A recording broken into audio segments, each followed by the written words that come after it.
안녕하세요. 빌딩로드 정임솔입니다. 제가 아침마다 출근하면 우선 하는 게 고객분들한테 그날의 뉴스 기사를 한 10개 내외로 간추려서 보내는 작업을 하고 있어요. 채널을 구독하고 시청하시는 분들께 전달해드리면 괜찮을 것 같은 싶은 내용이 있어서 촬영을 하게 되었습니다. 내용은 무엇이냐면 한국 수도권 경제 집중화 심화됐다. 경제 성장 기여율 70.1% 이렇게 기사가 떠 있는데, 보다 보니까 부동산 투자, 특히 저희는 빌딩을 다루니까 빌딩 투자를 할 때 서울, 강남을 비롯한 주요 지역 이런 데 투자를 하라고 적극 추천을 드리잖아요. 그 이유가 뭘까 생각을 했던 것 같아요. 그래서 설명을 드리려고 하는데, 우선은 우리나라 부동산 관련된, 특히 개발 관련된 법률 중에 국토계획법이라는 게 있습니다. 국토계획법 안에 수도권 정비계획법이라는 게 있습니다. 이 법에서 얘기하는 게 수도권의 인구와 산업을 적정하게 분배를 해서 균형 있는 발전을 이루고자 하는 취지를 두고 목적을 둔다 돼 있어요. 그래서 3개 권역으로 설정을 해 놓습니다. 첫 번째가 과밀 억제 권역이고,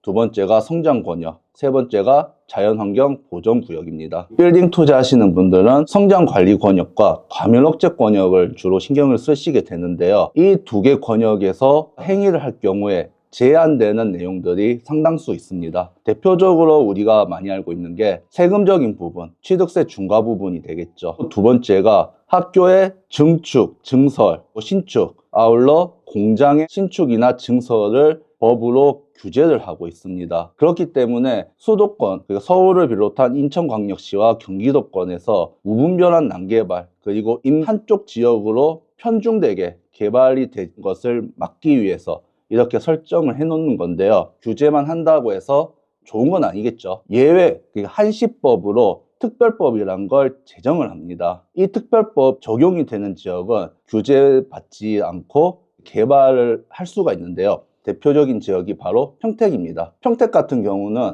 용산, 경기 북부권 각지에 흩어져 있던 미군들을 평택이라는 지역으로 모으기 위해서 평택지원특별법이라는 걸 개정을 하게 됩니다. 그로 인해서 평택의 고덕의 삼성이라든지 무산이 됐지만 성균관대학교 캠퍼스까지 이전을 추진을 했었던 거죠. 특별법이 가지고 있는 힘이라고 보시면 되는데, 개발이 되고 일자리가 창출이 되고 사람들이 모이다 보니까 평택뿐만 아니라 최근 지어진 신도시들을 보면 특징들이 있습니다. 일자리도 일자리인데 인구가 늘어났고요. 이 인구들의 평균 연령층이 젊습니다. 한마디로 젊은 도시로 분위기가 형성이 된다라고 하는 건데, 평택 같은 경우는 인구가 63만 명을 돌파한 대도시로 인정을 받은 지역으로 알고 있어요. 제가 오늘 기사를 보다 보니까 왜 서울에 계속 편중이 될까? 30일 기준으로 GTX-A 노선이 동탄부터 수서역까지 일부 구간 개통을 시작을 합니다. GTX-A 노선뿐만 아니라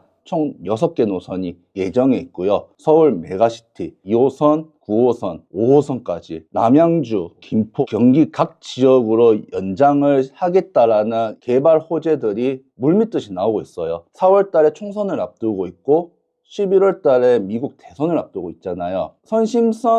선심 발표일 수도 있고 아닐 수도 있어요. 이 내용들만 놓고 보더라도 이 노선들이 관통하고 지나가는 지역들의 집값은 많이 오르겠죠. 하지만 결론적으로 이 노선들이 지나가는 지역이 서울의 중심부를 관통을 하게 됩니다. 한마디로 교통편이 지나가는 지역과 그렇지 않은 지역의 양극화 현상은 뚜렷해질 거고요. 투자자분들 입장에서도 이 지역은 이렇게 개발이 된다는데 저렇게 개발이 된다는데 더 좋아지지 않을까? 옥석 가리기도 분명 필요하게 되는 거죠.